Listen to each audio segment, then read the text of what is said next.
I went through a really difficult period in my life about 8 or 9 years ago. And in junior high, I was bullied. 7th grade, pretty seriously bullied. I've got these ridiculously skinny wrists. I mean, I can't wear a watch because I'd have to wear it on my bicep. That's how skinny my arms are. And my wrists, and I wasn't the strongest. I didn't mature as quickly as other guys my age. I was a little bit scrawny. I got picked on. For about a month, I endured a series of beatings.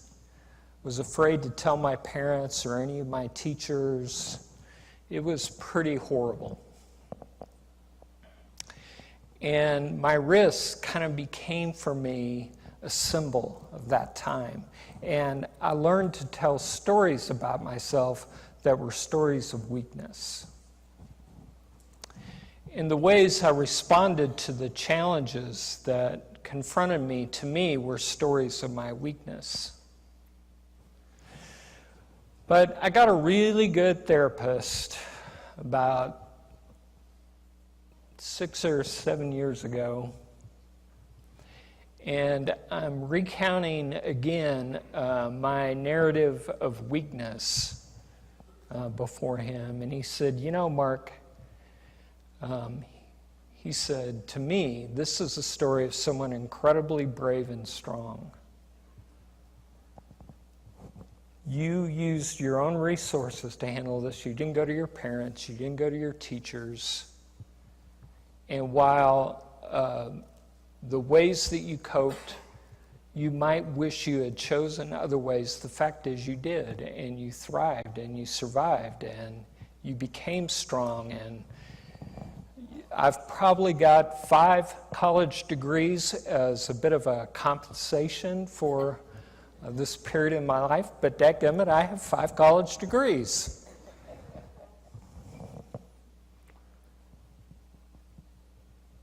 So he was able to point to the same details in my life and not tell them as a story of weakness, but as a story of strength.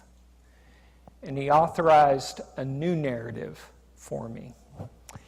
I left his office, I walked down to the men's restroom, I sat down in the corner, and I wept because I couldn't hardly believe that someone could hear my story as a story of strength. Okay? This is what I mean by telling stories allow us to reinterpret our life. And congregations do very little intentional storytelling. So I'm going to invite us into that over the next few months. And the elders are going to be eliciting stories from you. And we're going to sit around and listen to each other and see if we can't feel the wind of the Holy Spirit blowing among us. Okay?